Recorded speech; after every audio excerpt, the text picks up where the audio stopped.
Bonjour à tous, mesdames, messieurs. Merci de votre fidélité à votre émission Grand Défi. Grand Défi, aujourd'hui, nous allons aborder les défis du territoire des Walungu. Walungu, nous sommes dans le sud Kivu, dans l'est de la République démocratique du Congo. Vous savez, Walungu est confronté à beaucoup de difficultés, beaucoup de problèmes. Et les députés nationaux étaient en vacances parlementaires. Parmi eux, il y a l'un des élus, honorable Olive Mudekereza, qui est un élu double brassard, élu à Bukavu, élu aussi à Walungu, et puis il est à son deuxième mandat. C'est avec lui que nous allons parler de tous les défis du développement du territoire de Walungu. Honorable Olive Mudekereza, bonjour. Bonjour. Merci d'avoir accepté notre invitation. Merci. Est-ce que vous pouvez bien vous présenter à nos téléspectateurs? Oui, vous l'avez déjà dit, je suis honorable Mudekereza, député national pour la ville de Bukavu et député provincial pour le territoire de Walungu. Et le mandat passé, 2018-2023, j'étais élu à Walungu comme député national. Et je suis originaire du territoire de Walungu. Ceux qui connaissent bien Bukavu, je suis un homme de développement. J'ai été président de la FEC Sud Kivu pendant plus de 2 mandats, 10 ans. Et maintenant, je suis à l'Assemblée nationale.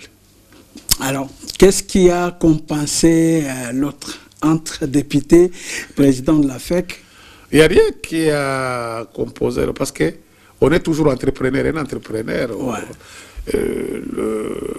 Le mandat d'un député n'interdit pas de faire les affaires. On est entrepreneur de profession.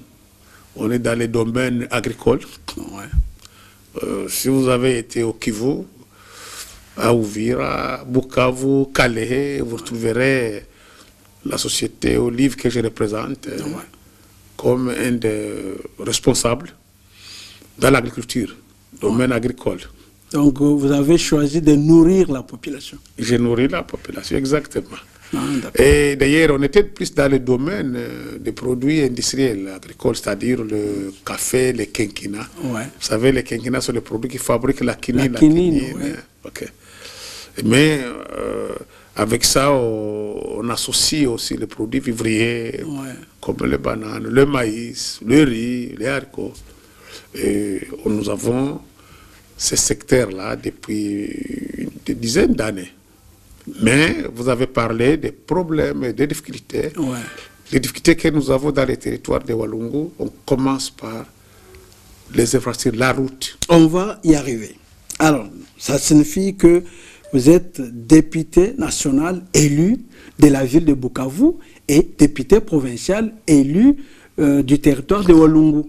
Exactement. Donc, dans l'émission, nous allons toucher Bukavu, nous allons toucher Walungu, parce que nous avons un représentant de ces deux fiefs.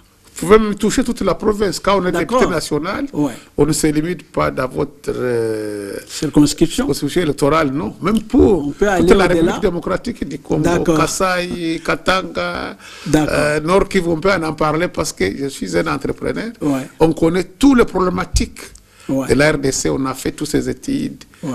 Au niveau de la FEC, on a fait l'expérience, on a fait dans les cadres de l'unification économique, on a fait un tour presque toute la République démocratique du Congo. On sait ce qu'on peut produire à Mbujimba, ce qu'on peut produire au Katanga, ce qu'on peut produire en Oriental, les grands Oriental, Kisangani, Ituri, Nord Kivu, Sud Kivu. Les problématiques et les pistes de solutions. Voilà. Parce que on perturbe alors la charpente de notre questionnaire. Vous êtes entrepreneur et surtout dans le domaine agricole. Qu'est-ce qui fait qu'un gouvernement commence en 2 ans, 3 ans, on termine, mais on ne sent pas qu'il y a la production nationale qui peut impacter toute la République? Qu'est-ce qui est à la base? Qu'est-ce qui empêche? La RDC a besoin d'avoir une politique agricole. Quand on parle de l'agriculture partout au monde, c'est avec l'agriculture qu'on développe un pays. je vois souvent, quand on parle de l'entrepreneuriat des jeunes, je crois que les domaines qu'il faut d'abord orienter la grande partie de ces jeunes entrepreneurs, c'est dans la production agricole. C'est toute une chaîne. Transformation, produits finis, à exporter, à consommer localement. L'agriculture, c'est un domaine large. Et c'est comme ça qu'a dit le président souvent, la revanche du sol au sous-sol. Nous ne devons pas compter. Mais on le dit verbalement, apparemment. C'est exact. C'est pourquoi, même, quand le chef de l'État dit d'ailleurs, il va créer des millionnaires, j'ai toujours dit, il faut qu'il focalise les efforts dans les domaines agricoles. Avec l'agriculture, ce n'est pas si compliqué comme, vous direz, la nouvelle technologie, fabriquer ces caméras qu'on voit ici, c'est difficile, mais pour l'agriculture, tout le monde peut. Donc le projet Bukangalonzo, tel qu'a été initié, si ça pouvait se répercuter un peu partout dans les provinces, on pouvait saluer ça. Bon, malheureusement, c'est un projet qui a échoué. On était à la FEC, on avait proposé au gouvernement, au lieu d'investir plus de 300, 400, 200 millions uniquement à Bukangalonzo, il faut répartir ces fonds dans toute la République démocratique du Congo. Vous donnez dans chaque coin 20 millions de dollars, on vous produira tout ce que vous voulez. Vous venez au sud Kivu, faites un petit Bukangalonzo de 20 millions dans la plaine de la Ruzizi. Il y a plus de 10 000 hectares, de Kamanyola jusqu'à Fizi. On produira des maïs, du riz, ça c'est les produits vivriers, et la banane. Et il y a aussi les produits industriels. Vous ne parlez pas des haricots? Les haricots, ça c'est le légumineuses, tout ça, à côté il y en a. On prend d'abord les céréales, le maïs et le riz. Dans la plaine de la Ruzizi, on vous produira des maïs, du riz. On peut y ajouter des produits industriels, les cafés Robusta. C'est dans la plaine où on produit le meilleur café Robusta de la RDC. Quand même, j'en produis quelque chose. Vous prenez 20 millions, vous l'investissez à Massissi. Vous allez produire de la maïs, du sorgho, haricots, sans même parler de légumineuses, les choux, tout.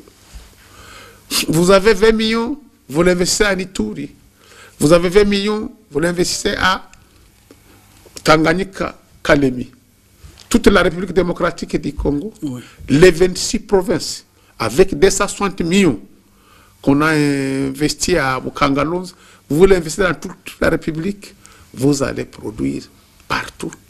Et on va transformer, on va consommer, on va produire localement et consommer localement. Et le surplus, nous pouvons l'exporter aux pays limitrophes.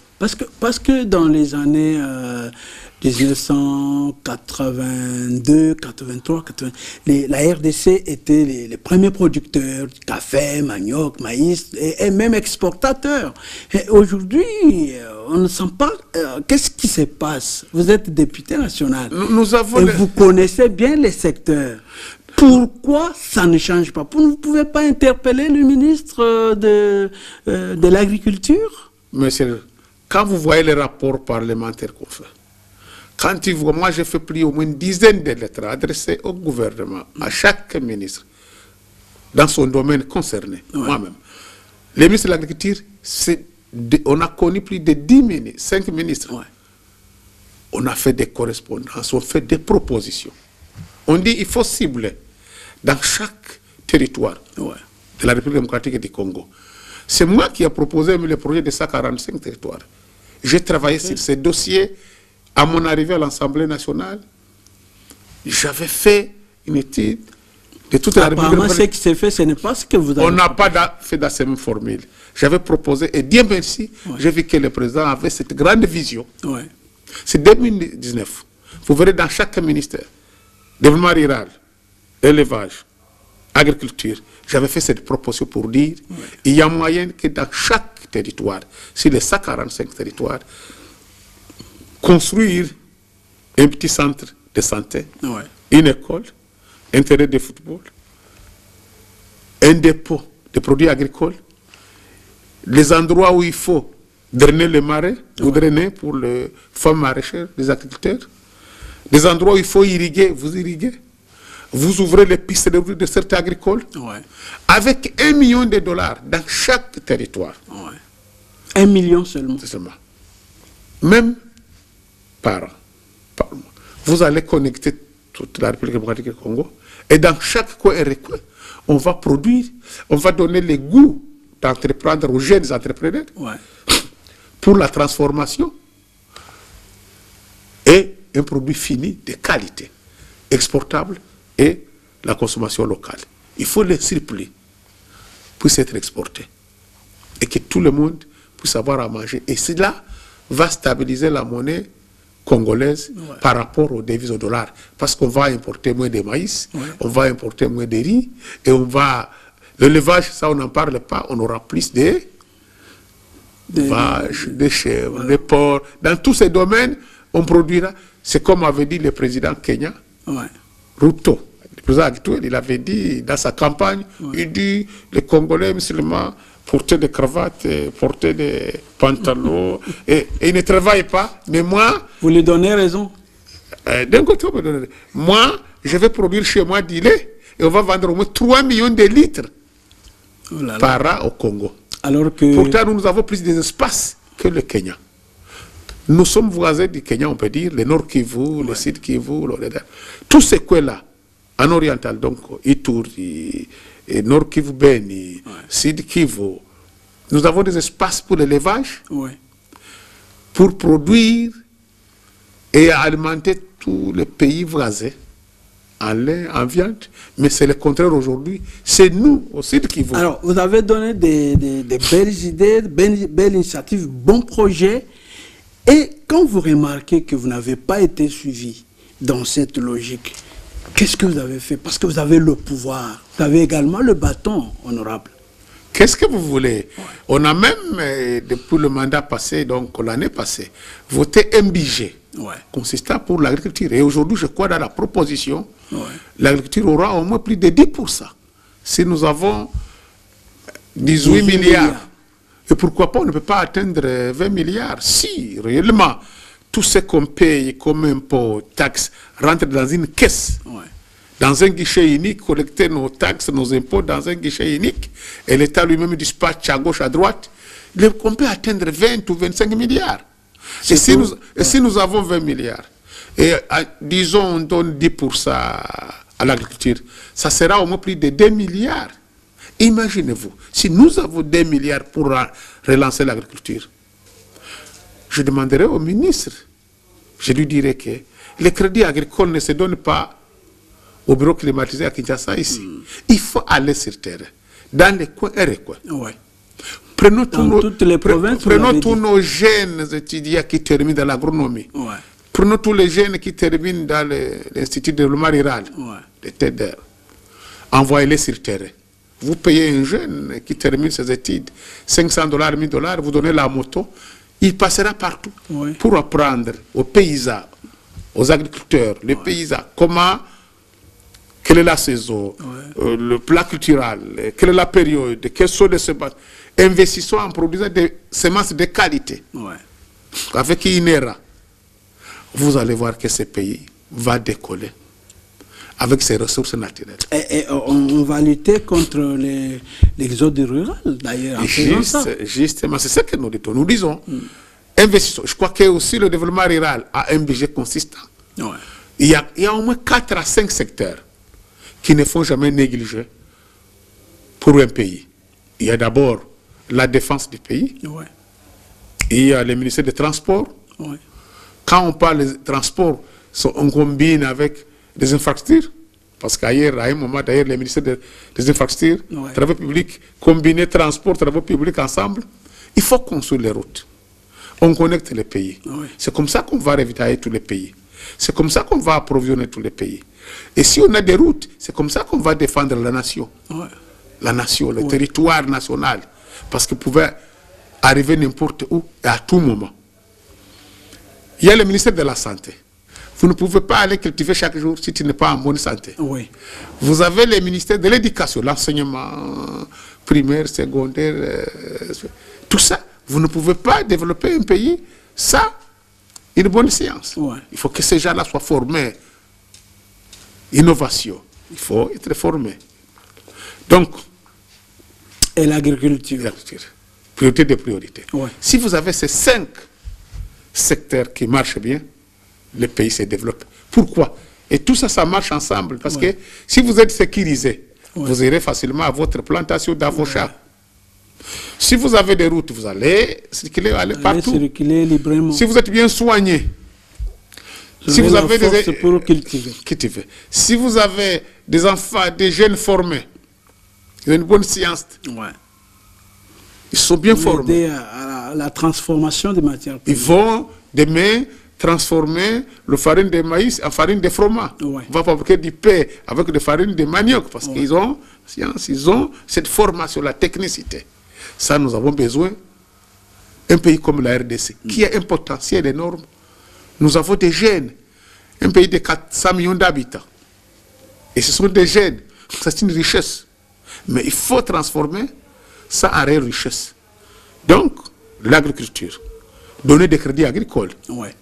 Subventionner une partie des intrants agricoles.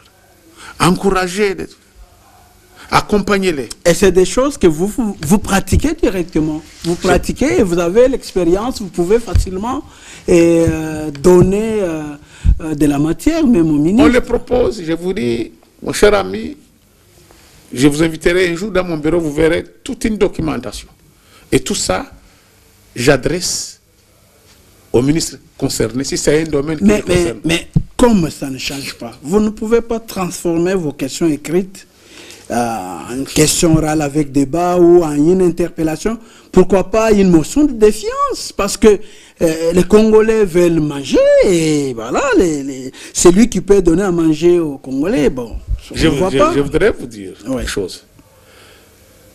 Je suis en train de proposer de faire une lettre que je vais adresser au président de l'Assemblée nationale pour autoriser à inviter Madame la gouverneure de la Banque centrale pour une question orale avec débat. Pour quelle raison? Il y a plus de 10 à 5 ans, les micro-entreprises, les artisans, les agriculteurs, les épargnants, ménages, fonctionnaires, petits commerçants, micro-entreprises, tous ces gens ont vu leur argent disparaître dans les microfinances, dans les coopératives d'épargne et de crédit. Pourtant, cela relève de la Banque centrale. La Banque centrale est l'autorité, les garants, la garante des épargnants congolais. Il a autorisé l'ouverture de ces microfinances, des banques faillites. Mais tous les épargnants, les gens qui avaient leur argent dedans, ont vu leur argent disparaître comme ça. Parce que ces gens ont fait faillite.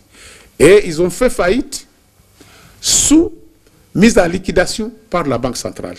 La Banque centrale n'a jamais remboursé un franc à ces gens-là. Pourtant, partout au monde, vous le suivez comme moi, je viens de le suivre d'ailleurs il y a une semaine, aux États-Unis, et l'ouragan là qu'on a dit, Irène ou l'autre. J'ai vu les banques, et la Banque centrale et les banques aux États-Unis écrire à leurs clients. Si vous avez été touché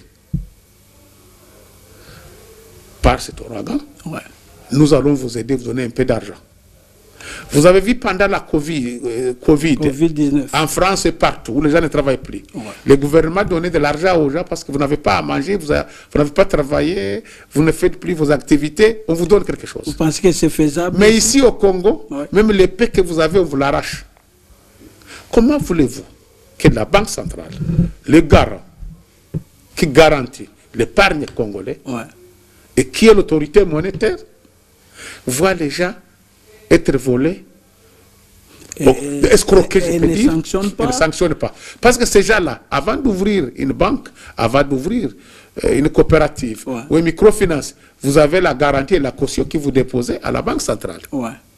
En cas de faillite, on vous met sous surveillance.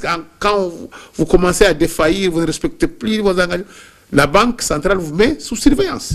Et c'est ce que la Banque centrale a fait pour le Sud Kivu. Il y a plus de 50 millions de dollars. Des gagnes petits. Il y a les pauvres mamans avec 100 $.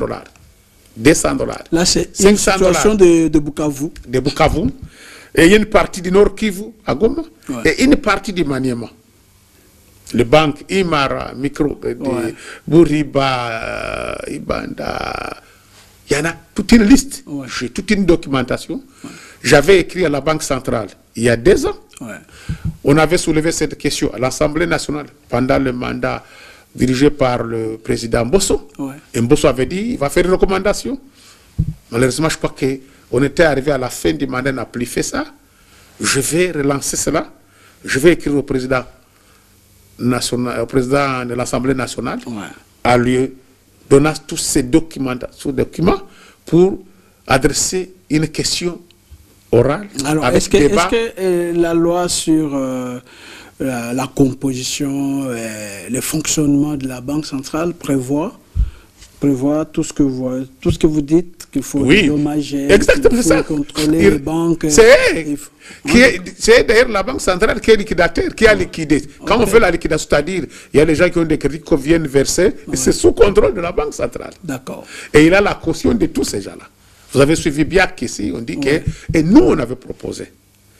Vous savez, le Sud Kivu et le Nord Kivu a tant d'années souffert par des guerres à répétition depuis 1996, 2004, 2008, 2020, 2024. On est en guerre. Il y a souvent des problèmes... Des catastrophes naturelles. Les volcans. Les volcans, les inondations, les éboulements. Les incendies, les éboulements. La ville de Bukavu, il y a chaque jour 100 maisons qui partent en fumée comme ça. C'était une ville conçue pour 300 000 habitants. Aujourd'hui, on est au-delà de 1 500 000 à 2 millions. Il y a une construction anarchique.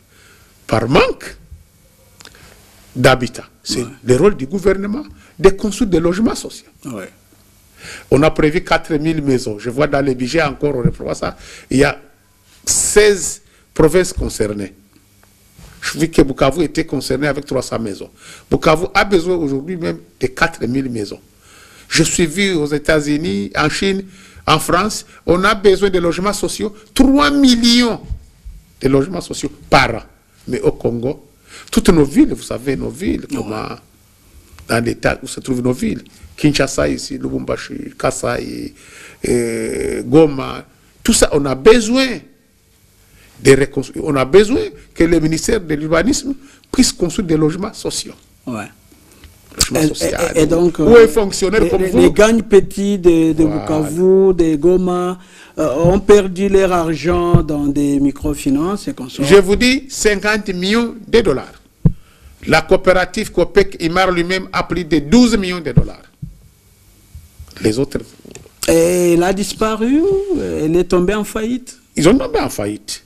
Sous liquidation, sous surveillance de la Banque centrale. Ah, d'accord. Et la Banque centrale a fait plusieurs réunions en 2014, 2017, 2000. Donc, pour dire, je vais encore donner un peu de moyens pour relancer, je vais accompagner, je vais dédommager, on va trouver des compromis. Il y a eu même des jugements qui condamnent la Banque centrale, mais jusque-là, on n'arrive pas à exécuter. Si c'était en Europe, vous verrez la banque être saisie, ses comptes et tout ça. Mais ici, nous disons, il y a encore moyen de pallier à ces problèmes. Il faut que la Banque centrale programme, planifie le remboursement de ces gens-là qui ont vu leur argent disparaître en un clé d'œil. Parce que si il ne le fait pas, ça ne donnera plus confiance aux épargnants congolais de mettre leur argent en banque. Et c'est ça le risque que nous avons. Si les gens savent que tu ne mets pas l'argent en banque, on vient voler chez vous, les bandes armées et les voleurs. Si vous le mettez dans votre maison, il y a l'incendie, vous perdez. Et ceux qui ont plus de moyens, c'est comme vous les poussez d'aller dans les pays. Donc là, la population ne saura pas à quel sens c'est voué. Exactement. Parce que soit vous gardez à la maison, vous êtes insécurisé, vous mettez dans la banque tombe en faillite, et puis la confiance diminue. Et c'est ça la confiance que vous voyez à l'extérieur aujourd'hui. Pour venir investir ici, les gens doutent. Qu'est-ce qu'on va faire si on n'est pas assuré par la banque ou les microfinances? Parce que pourquoi on dit les microfinances et les coopératives sont très importants? Parce que à l'intérieur, dans les fonds, il n'y a pas de banque. Vous savez vous-même, nos territoires n'ont pas de banques. Ouais. Les banques, c'est dans les centres-villes, chefs-lieux de nos provinces. À l'intérieur, il n'y a pas de banques ou de... Il y a seulement les coopératives. La Cadeco, mais qui... La Cadeco aussi n'est pas presque pas... Il est un peu presque partout, mais pas dans les fonds. Ouais. C'était une bonne chose pour que la Banque centrale encadre tous ces microfinances et ces coopératives d'épargne et de crédit. Ouais. Ça a aidé les agriculteurs, les paysans dans leur village, dans les coins reculés, d'être rassurés et accompagner la bancarisation. En attendant qu'un jour, le pays puisse être bancarisé presque à 100%, et partout on retrouve des banques et des succursales. Mais si on décourage les gens qui ouvrent les microfinances ou eux-mêmes n'ont pas de garanties, on a connu ça à Kinshasa, je crois, les bins de promotion. Bindo. Les gens ont perdu de l'argent. Beaucoup, et même l'autre, ma école. Madoff, tout ça, tout est des chaînes. Il faut que, Madoff, voilà, il faut que la banque rassure. La banque, c'est le rôle du gouvernement, et garant de tout. Il faut protéger les citoyens de votre pays. C'est tous les épargnants. En banque, on ne doit pas hasarder, il faut respecter, et il faut avoir toute une garantie avant qu'on autorise à quelqu'un d'ouvrir une banque ou une coopérative ou une microfinance. D'accord. Alors, revenons à Walungu. Quels sont les grands problèmes qui empêchent le développement de ces territoires? Je vais vous dire d'ailleurs, pendant la campagne, le chef de l'État, vous savez, la première dame du Sud Kivu. Ah oui, je sais. Et elle n'est pas de Walungu quand même. Elle est de Walungu. Voilà. Et vous savez... Donc vous êtes de la famille présidentielle honorable. Voilà. Et le jour de la campagne, le chef de l'État a dit, nous allons construire la route RN2. Ouais. La route RN2 est de 1404 km. Ça commence par Mbujimayi. Ok. Ça passe au Maniema. Ouais. Ça remonte au Sud Kivu, ça passe à Walungu chez la première dame, ça remonte jusqu'à dans la ville de Bukavu, ça continue à Goma, jusqu'à Beni, ça rejoigne la route RN4, RN6, pour rejoindre Kisangani jusqu'à ici à Kinshasa. Pour quelle raison? À partir du fleuve maintenant, vous pouvez transporter les produits jusqu'à Kinshasa. Les produits qui quittent Walungu, Maniema, ça peut remonter dans les deux sens. Jusqu'au Kasaï, il y a aussi la route RN1 qui passe là-bas. Cette route RN1 est de 3500 km jusqu'à Sakania, au Katanga, et jusqu'au port de Banana, à Matadi, Congo central. Donc, avec la route RN2, vous rejoignez la route RN1 à partir de Mbujimayi. Au Kasaï, je suis le premier citoyen. Et vous rejoignez aussi la route RN2 chez la première dame au Sud Kivu. Donc nous avions cet espoir que cette route, un jour, on va les voir asphaltée. Même entretenue en terre battue. Parce que vous savez, on quittait Bukavu jusqu'à Kinshasa dans la voiture VW. On fait 5 jours, 2000 km de route. Mais malheureusement, la route, on a posé la première pierre. On n'est pas encore à 1 kilomètre asphalté. Jusque-là. Ça fait une année. Et quel est le problème? Et le problème, c'est ça. Nous avons écrit. Vous êtes député, vous pouvez aller enquêter pour savoir pourquoi on a posé la pierre et on ne démarre pas les travaux. Notre caucus de députés du Sud Kivu, nous sommes 32. On a demandé l'audience auprès du ministre des Infrastructures. Qui est aussi qui est du Sud Kivu à ouvert. Et nous allons même demander que si ça serait possible, que le chef de l'État puisse nous recevoir. Et à l'Assemblée, on va voir aussi le président de l'Assemblée nationale pour lui dire le développement d'un pays, pas seulement pour le Sud Kivu, c'est les routes. Donnons des routes. Le Sud Kivu a besoin de 3 routes seulement, qui connectent les autres provinces et qui connectent avec les routes de cet agricole nos territoires. C'est la route RN2 que je viens de vous parler, qui est de 1400 km. Je crois que le Sud Kivu en a au moins 400 km.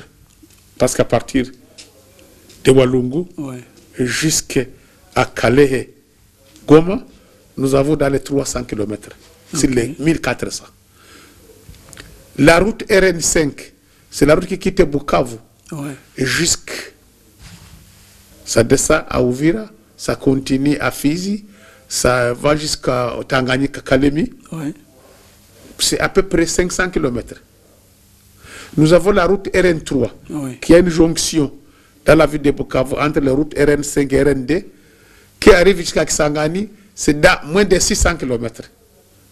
Quand ça arrive à Kisangani, vous avez la connexion de RN4, RN5, RN6, et vous connectez toute la République démocratique du Congo. Et ces 3 routes là-bas sont des routes transafricaines, économiques. Vous quittez Kisangani, vous voulez aller en Tanzanie, à l'océan Indien, vous avez cette route. Le long de cette route, vous avez tout des marchandises à transporter. Les bois, le café, le riz, le maïs, le minerai, colta, castérite, wolframite, cuivre parce que vous descendez vers Fizi. Ces 3 routes là-bas sont des routes d'intérêt commun, d'intérêt économique, transafricain, national.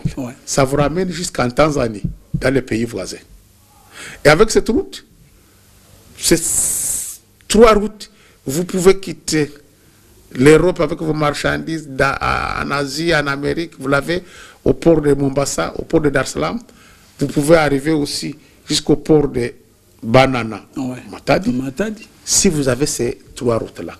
Mais ces 3 routes-là n'est pas réhabilitées aujourd'hui, n'est pas praticable. Le président a promis qu'il y a déjà 7 milliards de dollars avec les projets SICOMINE. Vous ne faites pas confiance? C'est comme vous étiez avec moi. J'ai même fait une lettre, j'ai adressé au gouvernement pour dire, prenons les 7 milliards qu'on a récupérés dans les SICOMINE. Investissons ça dans les routes. 7000 km de routes. Et la route que je viens de vous parler, 1400 km, 3500 km, 600 km, 1000, nous avons environ 6000, 7000 km. Les mêmes 7 milliards, vous pouvez construire les 7000 km, vous connectez les pays, vous reliez toutes nos provinces. Mais avec cette façon de payer des SICOMINE, 600 millions par an, vous trouvez que ça peut aller? Parce que on a 7 milliards déjà, mais il faut les avoir à compte-gouttes. 6 millions, vous pensez que... Ça aussi, on peut négocier. C'est possible.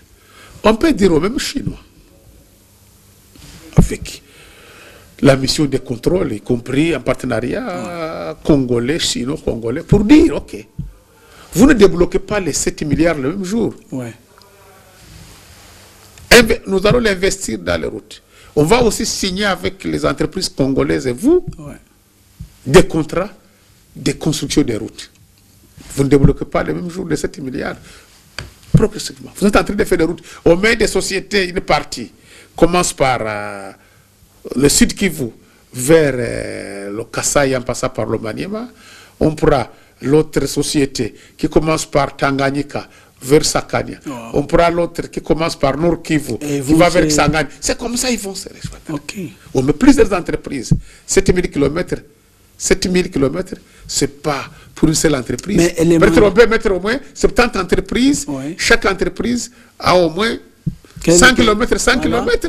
Et dans 5 ans, un mandat de chef de l'État, vous allez voir les résultats. Et si le chef de l'État qui a commencé n'est plus là-bas, quel autre qui vient?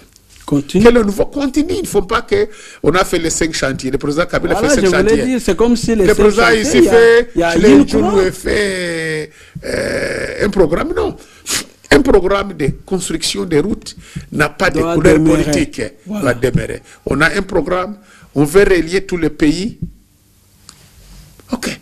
Le président a un mandat, 2 mandats, 10 ans. Dans 20 ans, on l'a vu en Tanzanie. Tous les présidents de la Tanzanie, Mugabe parti, Chikwete là, Yasumina là, et tous prennent le même programme. On est en train de construire la Tanzanie, c'est maintenant les viaducs, les autoroutes. Regarde ici la route Kinshasa-Matadi.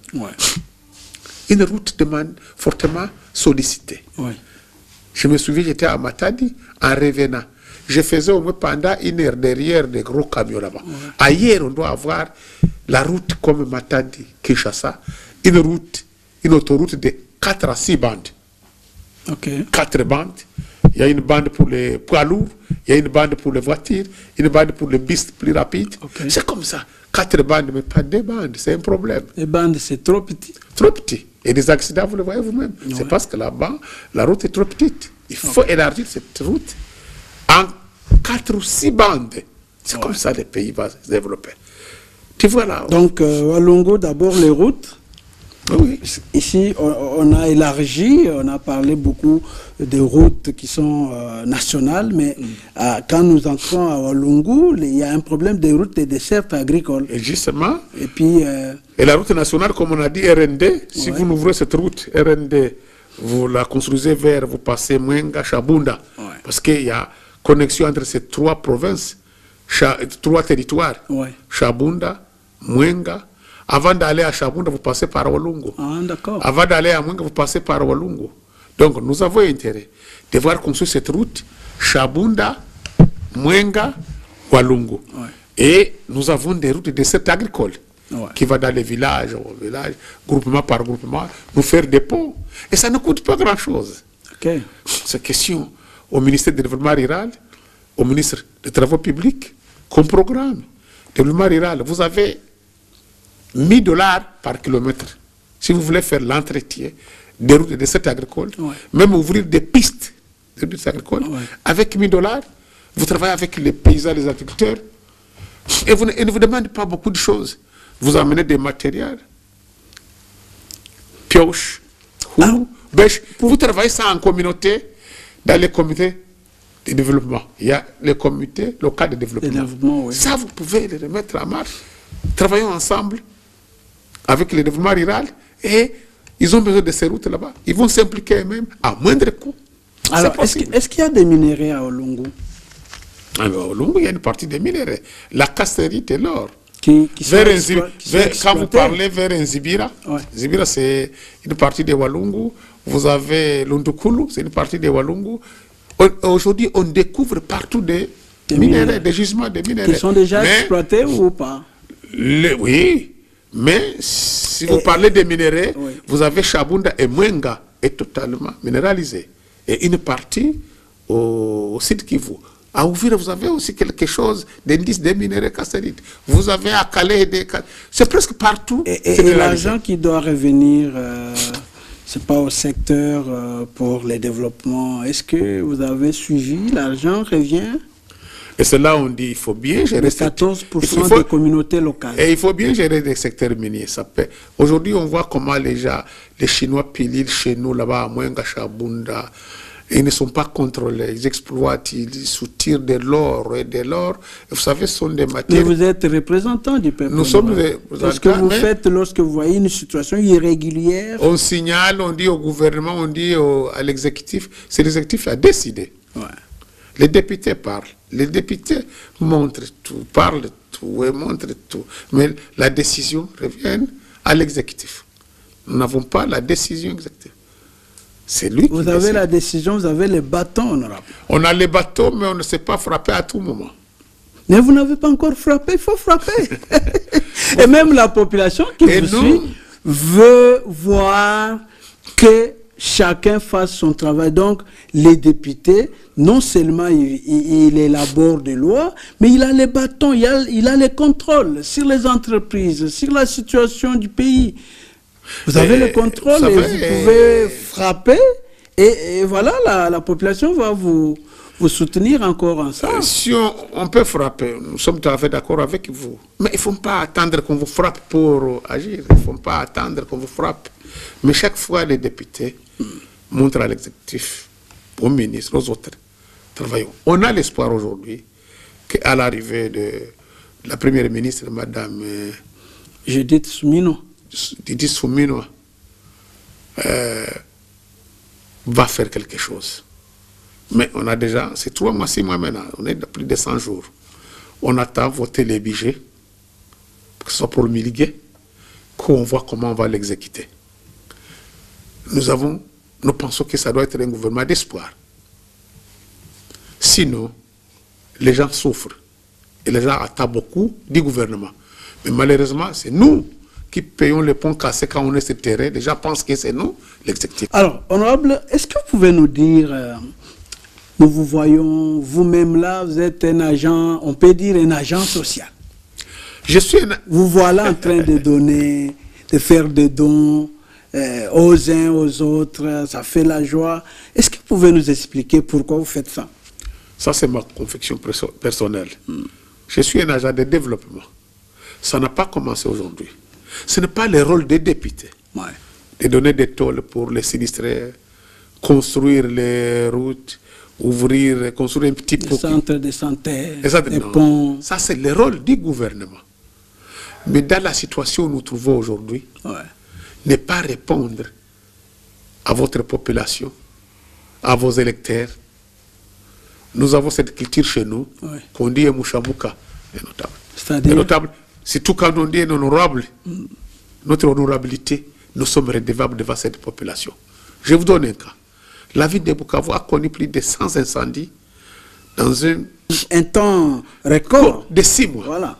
Et on était là-bas. On a vu les gens souffrir. On n'a pas vu encore le gouvernement aller agir là-bas.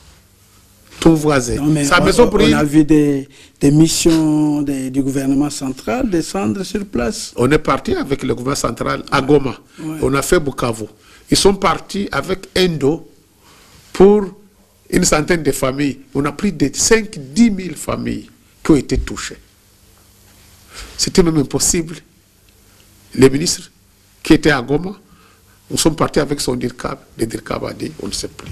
On a vu même un ministre du gouvernement central tomber dans l'eau, vous vous rappelez? Il est tombé dans l'eau parce qu'il n'y a pas de pont. Ah, ça, c'est autre chose. Voilà. Je vous dis, à Bukavu, tes voisins, tes électeurs, leurs maisons brûlées, ils n'ont pris même rien. Vous vous trouvez avec un sac de farine, vous ne voulez pas le donner. Nous avons cette solidarité africaine. Et nous, moi personnellement comme député, j'avais dit devant mon Dieu qu'avec ce que je gagnerais comme député, une partie, je les réserve pour les actions sociales auprès de cette population qui m'ont donné confiance. Ce n'est pas obligatoire et ce n'est pas le rôle des députés de le faire, mais c'est avec mes convictions personnelles. Alors voilà, il n'y a pas de route, il n'y a pas de passage. D'abord ce que vous avez fait à Walungu dans les différents groupements. Vous avez donné des histoires, beaucoup. Suivons d'abord, après, on va revenir sur ce plateau.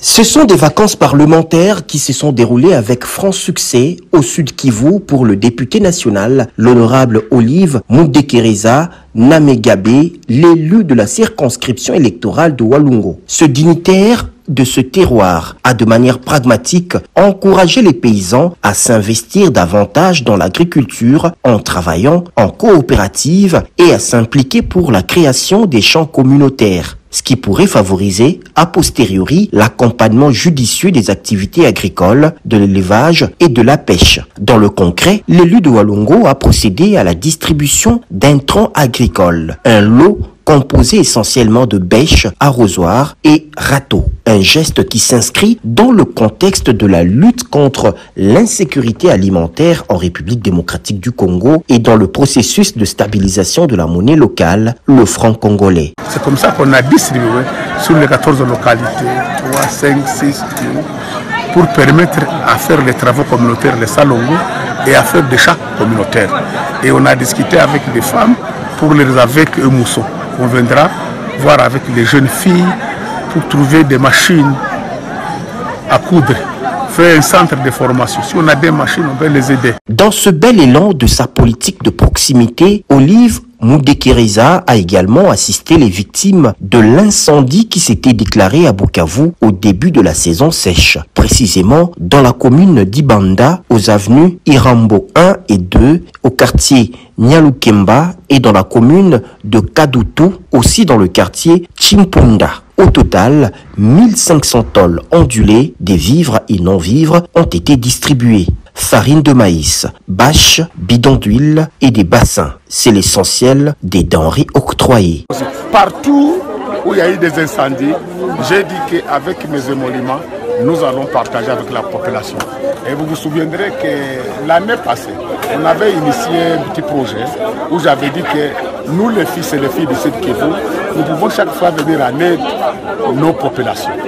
Et la première dame, notre sœur, Maman Denise Nyakenu, la femme du président Tshisekedi, avait contribué. À l'instar de ces multiples actions de développement socio-communautaire, le député national Olive Mudekeriza a appelé la population du Sud Kivu à éviter toute tentative ou forme de construction anarchique, souvent à la base des récurrents cas d'incendie. Il convie cependant la population à plus de vigilance.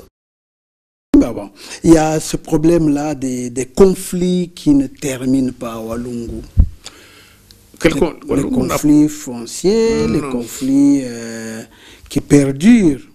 Je ne sais pas. On n'a pas beaucoup de conflits fonciers à Walungu, mais c'est comme vous connaissez partout au Congo.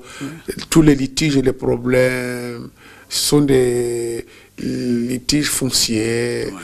Vous avez un lopin de terre, c'est des voisins ou tout ça, empiètement, c'est comme ici, vous avez une maison, c'est les voisins. Mais tout ça, le grand problème qu'on a au Kivu en général aujourd'hui, pas seulement à Walungu, ce qui se passe, toutes ces catastrophes, nous ne pouvons pas terminer cette émission sans parler de ce qui vient de se passer, comme nos frères sur le lac Kivu. Vous vous souviendrez qu'en 2019, premier mandat du chef de l'État qui s'est même rendu là-bas. Il y a eu aussi d'autres catastrophes. Il y a eu plus de 150 morts de naufrages sur le lac. Et après une année et demie, il y a eu l'éboulement. Plus de 500 morts.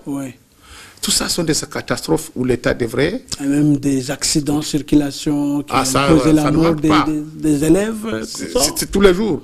Je crois que nous avons proposé en disant que le gouvernement fasse tout. Et il est en train de le faire pour terminer la guerre entre ce qui se passe entre M23. C'est M23 bloqué la route entre Sake et Minova. C'est ça la limite Minova entre le Sud Kivu et le Nord Kivu. C'est qui empêche même la réhabilitation de cette route. Mais ça n'empêche pas que cette route-là devrait commencer avec l'effort de la bande, mais on attend nous tous. Cette route a une utilité capitale. Parce que maintenant, tous ces gens qui passent par les lacs, il n'y a pas d'autre passage. Il faut donner des choix, il faut donner des opportunités, des possibilités. Nous parlons de l'aéroport de Kavumu. Nous sommes la seule province qui n'a pas un aéroport national. Vraiment. Mais nous avons encore l'espoir. Nous venons d'apprendre qu'il y a un dignitaires qui sont à Bukavu, vous n'avez pas un aéroport. Pourquoi et pourquoi il n'y a pas de concessions, de terrain Non, il y a l'aéroport de Kavumu qu'on devrait agrandir. Mais ça n'a jamais été fait. C'est depuis les années 80. On a commencé par le premier ministre Péasona Mebirindo du Sud Kivu. Il a construit 700 mètres. Aujourd'hui, on manque 800 mètres.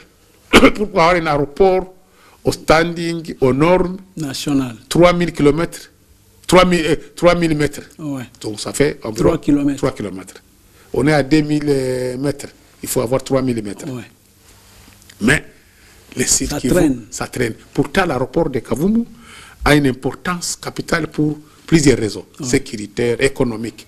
En cas de volcan à Goma, il y a l'aéroport de Bukavu qui est proche, qui peut secourir. En cas même de failles techniques pour les vols des avions, il y a que Kavumu. C'est un aéroport stratégique. En cas de secours. Donc, il faut avoir cet aéroport de Kavumu. Ça ne coûte rien, 50 millions, 100 millions. J'ai appris qu'il y a déjà 18 millions qui a été débloqué. Il y a une question orale qui est adressée au ministre des Transports pour dire qu'il a déjà débloqué 5 millions, quelque chose, 30%. Donc on n'a pas encore vu les chantiers, mais j'espère. On nous a dit que fin du mois, novembre, on va avoir des chantiers qui commencent. C'est l'espoir de voir cet aéroport.